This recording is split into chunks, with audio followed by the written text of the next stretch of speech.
we did find something. I set up a time-lapse camera overnight. I'm gonna check the footage when I get back and see what it is. And we're gonna slow it down and see, but we did catch something around this cabin. Not sure what it was. I guess let you guys be the judge. Anyway, pretty cool stuff. Skylar, John Ray Excavation here. I am super excited about this project. I'm doing a septic system for this historical site known as Hatch Camp, St. Anne's Retreat, or some people call it the Nunnery.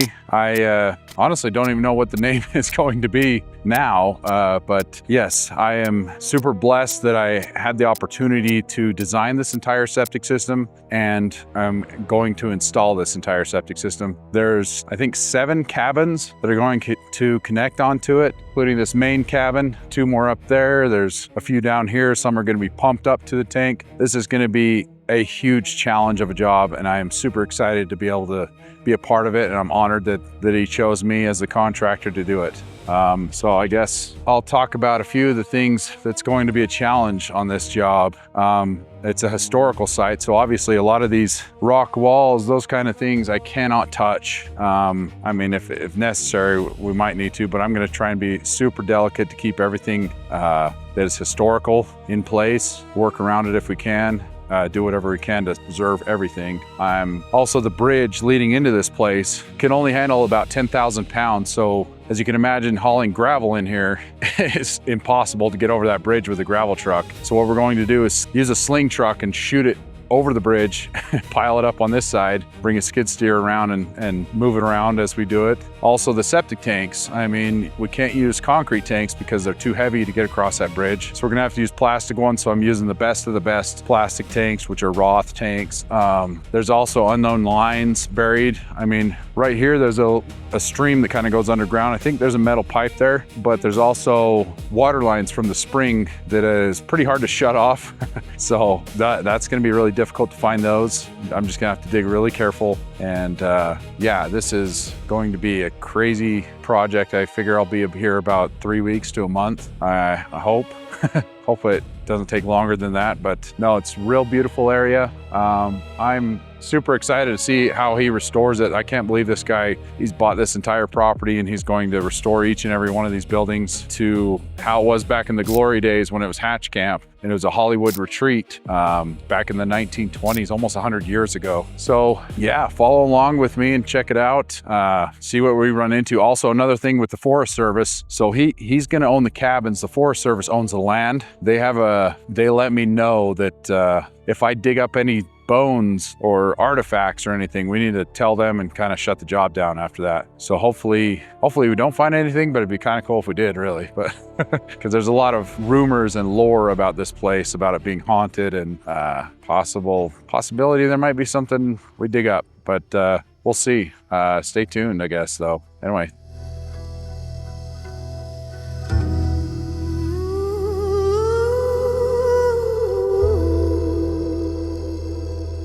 Sun crawls up slow through the canyon haze. Cold steel waiting where the frost still lays. Boot in the gravel, coffee in hand. First cut of morning in stubborn land. Bucket swings low like an old church bell. Echo through hollows where the coyotes yell. Some men pray and some men wait. Some men dig through dirt and slate. There's a white truck parked by the cedar line, painted letters worn by time. John Ray Excavation on the door in red, where the hard ground breaks and the pipe runs fit. Okay, today is now where I'm starting. I'm gonna start with the septic tanks. Up here is the swimming pool. You can't really see it, but it's kind of up there. You can kind of see the ladder and stuff. But down here is where the tanks are gonna go. This little clearing. I mean, man, I hope we don't run into some big rocks. That's a pretty big one there. This is the drain for the pool, so I gotta kind of steer clear of that. I'm gonna try and put everything over this area. That's my plan. I got 3 septic tanks to set. I think I'll just go 1, 2, 3. Kind of trying to figure out how I want to do it. I might do it down there a little further so it's closer to road for pumping. But anyway, that's the plan. See how it goes.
Okay, we got this alarm panel all put together.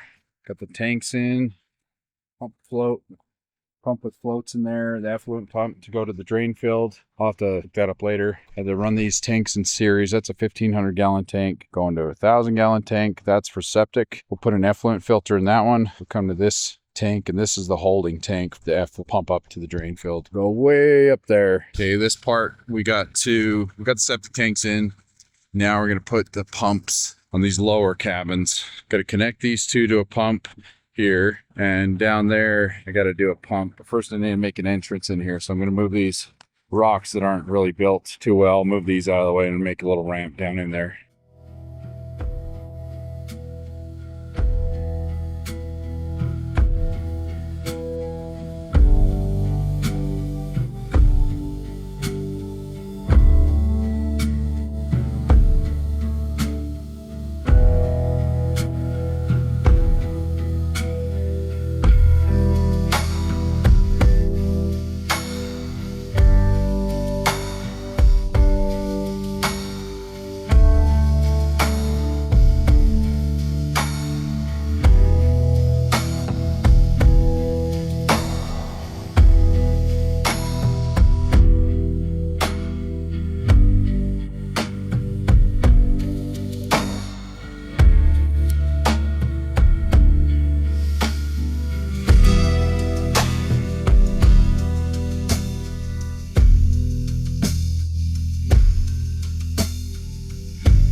Okay, this one between these two cabins, there's one over there.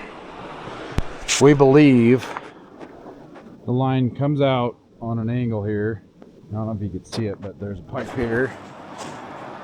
And right here is an elbow where it turns.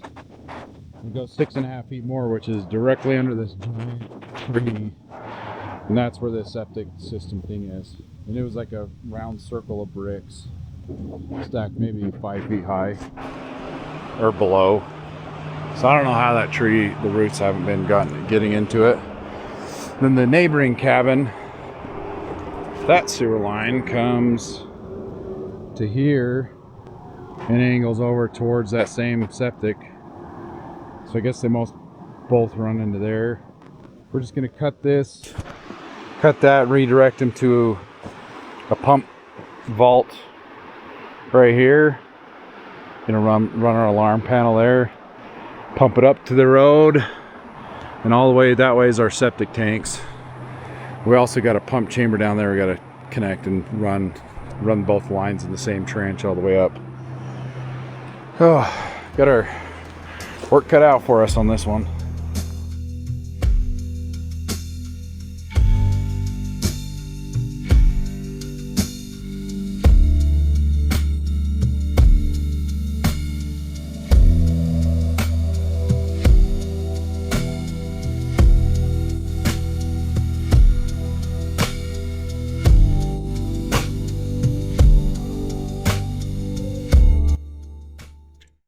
Okay, I found this septic tank lid. I don't know if it's a tank or it's a cesspool. I guess it's not a tank, it's a cesspool.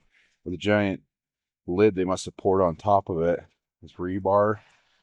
Let me take you down in there so you can see. Look at that. I'm gonna open this up a little bit more.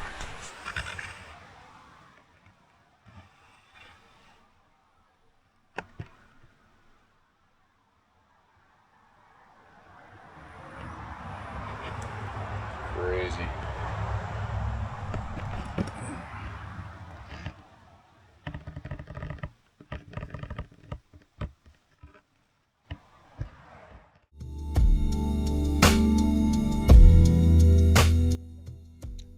Okay, got the rest of the lid off. Got to fill this in with concrete and rocks and stuff, but kind of wanted to see if there's a pipe coming from that side. Kind of guessing here, but I don't see anything. So there's that. See anything? Huh. Interesting. Looks like an old well or something, but it's that's what the cesspools used to look like. Back in the day, they just stack rocks all the way up so the water will still leach into the ground, but the solids will kind of stay in there and the bacteria will eat it up. It was good for back then.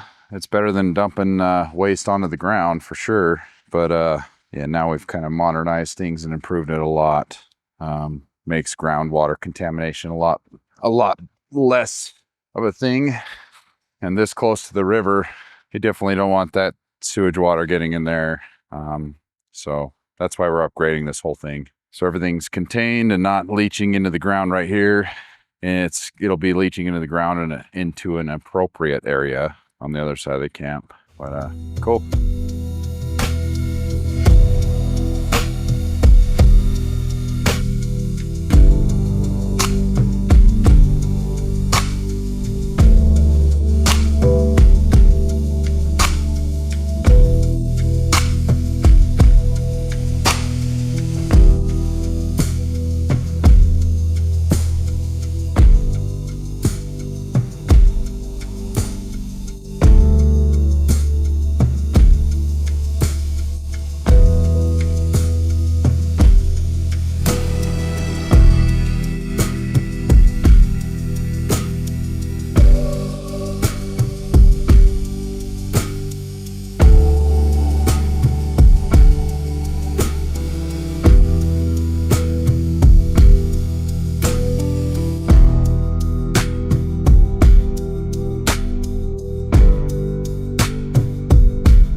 Okay, I got this pump chamber in.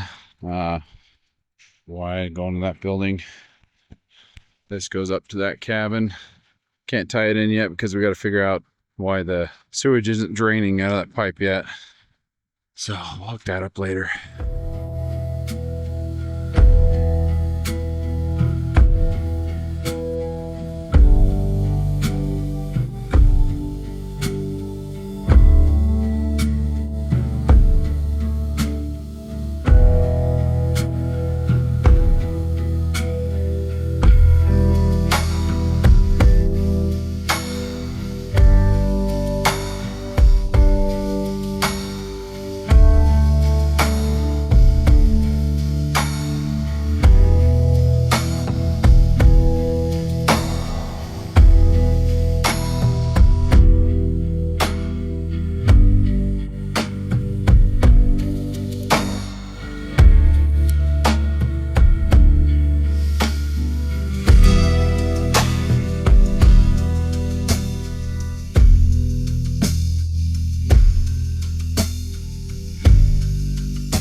Hey, back here again today.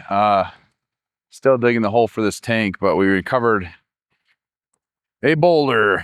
Probably doesn't look very big on camera, but this thing, I can barely pick up one side of it and maybe roll it around, but I cannot lift that thing. So I'm going to try and hook a chain around it and try to drag it. Maybe if I can drag it up out of the hole. I hope I can do that. If not, I might have to dig a huge hole next to it and bury it. So, you know, flop it down in the hole and bury it. I don't really like doing that, but might be what I have to do if I can't move it. Or I got to get my jackhammer or something. Anyway, I'll see what happens.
You hit a water line that wasn't marked. Well, in fact, nobody knew where it was. I guess the people that knew where it was probably long dead. But yeah, I found this water line. Oh man, hiking everywhere. I'm out of breath. Kind of dammed it off so it didn't go down my trench. It's just flowing down that road. There's no shut off, but I got an idea how to shut it off. There's a holding tank way up that mountain, way up there. I found a pipe. It's got a union. I think if I undo this union, it will stop here. So just a theory. I hope it works. I'll bring you with me to see how it goes. Okay, there's no valve, but I think if I undo this, it should stop the leak down there. I'm hoping. I could be wrong. This could be bad. Guess we'll see. Let's see.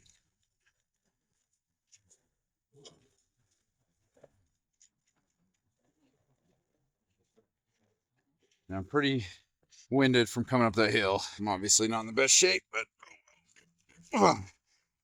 it's good enough.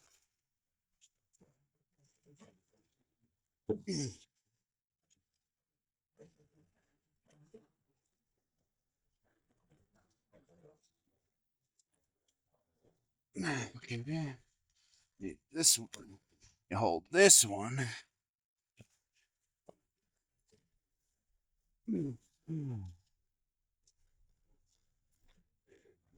Oh, jeez.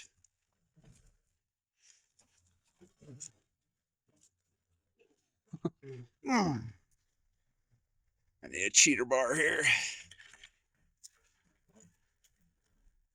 I'm not walking down the hill again. I'm back up. Oh, breathe. Wow.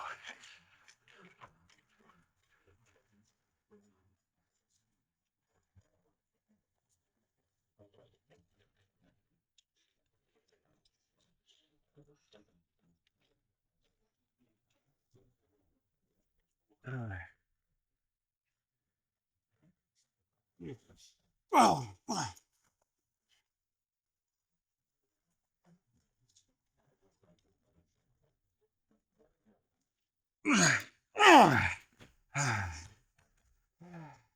dang it, essentially welded on there.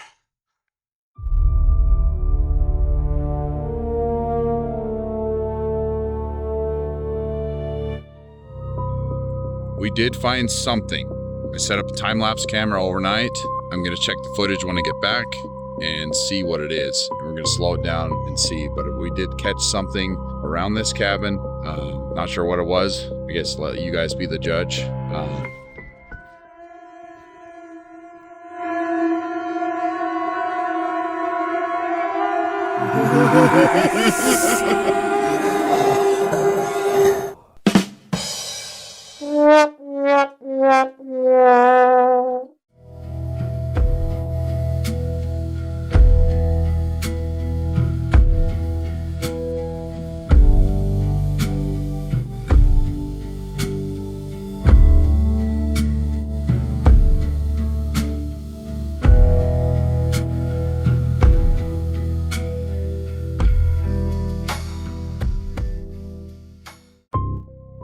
Before we finish this video, I wanted to take a few minutes and show you some of the history behind these buildings. Because if you're from around here, you probably heard this place called St. Anne's Retreat, or maybe just the Nunnery. That's what I knew it as. And you probably heard some of the stories, but the real history of this place might actually be more interesting than the legends. Long before it became St. Anne's Retreat, this place was known as Hatch's Camp. The story starts more than 100 years ago, sometime between 1915 and 1918. A successful Logan businessman named Hezekiah Eastman Hatch built the first cabin here for his wife, Georgia Thatcher Hatch. Georgia was in poor health later in her life, and the cabin gave her a quiet place where she could get away and enjoy the peace of Logan Canyon. That original building is what we know today as the Hatch Cabin. After Georgia died in 1919, her son Lorenzo Boyd Hatch took over the property, and that's when this little cabin in the canyon started becoming something much bigger. Boyd Hatch and his brother-in-law Floyd Odlum became incredibly successful businessmen. By the 1920s and 30s, the companies they were involved with had interests in names like Greyhound Bus Lines, RKO, Paramount Movie Studios, Hilton Hotels, Madison Square Garden, banks, mines, and major department stores. As their fortunes grew, so did Hatch's camp. What started as one cabin eventually became an entire private summer retreat. There were actually two sections, the lower Hatch camp and the upper Odlum camp. This is the original heart of the property. The Hatch cabin was originally a private family residence with a living room, dining room, kitchen, bedroom, and bathroom. Inside was a cobblestone fireplace, exposed ceiling beams, and original woodwork. Years later, after the Catholic Church took over the property, this building was converted into the camp cafeteria. The girls' cabin, one of the smaller cabins, has a really cool story. Around 1929, Boyd Hatch built this cabin specifically as sleeping quarters for his two daughters, Betty and Sydney. It even had a screened sleeping porch overlooking the water. Sydney later remembered taking the long train ride from New York City back to Utah every summer and spending months here with her family. The kids' house. And the kids didn't just have somewhere to sleep, they had their own miniature house. The Hatch Playhouse, sometimes called the Doll House, was built around 1925. It was literally constructed at a child's scale, complete with its own stone fireplace and exposed wooden beams. And apparently there was a little rivalry going on. Sydney remembered getting annoyed when the Oldham boys from the upper camp would come down and bother the girls. The boys even had a playhouse of their own near the Oldham Lodge, although that building is no longer standing. Then there's the maids' quarters. Running a place like this took quite a few people. Before the family arrived each summer, Sydney's grandmother would recruit students from what was then the Utah Agricultural College, today's Utah State University, to work here. They normally hired 4 maids, 2 for each family, along with a driver. The Hatch maids had their own cabin with sleeping space and a bathroom. The Oldham family had a separate maids' quarters near the lodge. And then there's probably the most impressive building on the property, the Oldham Main Lodge, or we call it the Main Lodge, built around 1929. This was a completely different level of construction. It had a huge vaulted great room, exposed timberwork, bedrooms upstairs and downstairs, a wraparound screen porch with a massive stone fireplace, hand carved too. And according to National Register documentation, that fireplace was imported from Europe. This wasn't exactly roughing it in the mountains.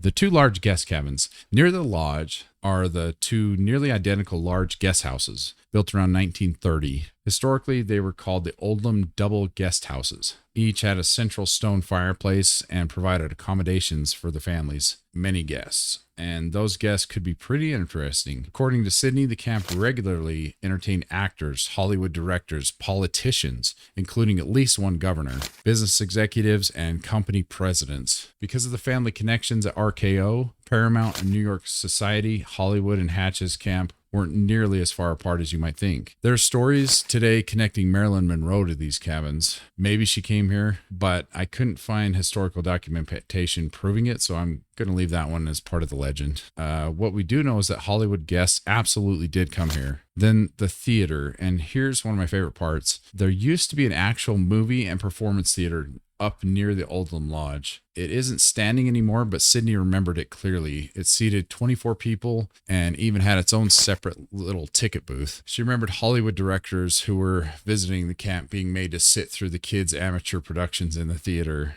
Imagine being a Hollywood director working for one of the biggest movie studios in the country and coming all the way to Logan Canyon and having to watch the kids put on a play. The rest of the retreat, there's also a 3-stall horse stable. The stable was built around 1925 and survived until roughly 1960. The swimming pool and pool house were built around 1930, and the pool itself is roughly 56 feet long. There were fireplaces and picnic areas along the river, a small stone-lined pond, a fountain, fire pits, and an incredible network of stone retaining walls, pathways, and stairs tying everything together. A lot of what makes this place special isn't just the buildings, it's the way the entire property was built into the canyon, from Hatch's camp to St. Anne's Retreat. Eventually, the family stopped spending their summers here. During the 1950s, the Hatch and Oldham families donated the property to the Roman Catholic Diocese of Salt Lake City. That's when Hatch's camp became St. Anne's Retreat. The Sisters of the Holy Cross used it as a retreat, and the property was also used as a recreational camp for the youth groups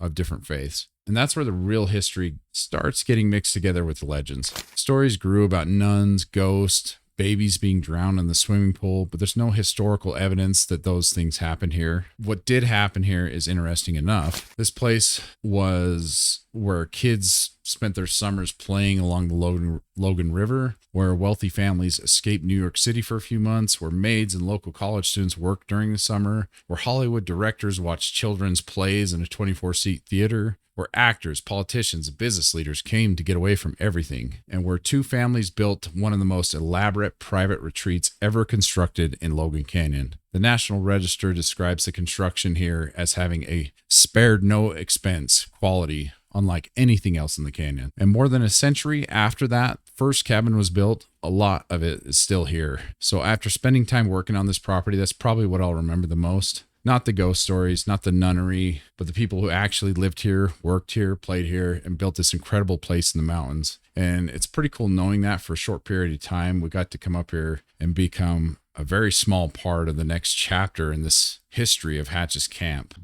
Well, we're all finished up here at the nunnery or Hatch Camp.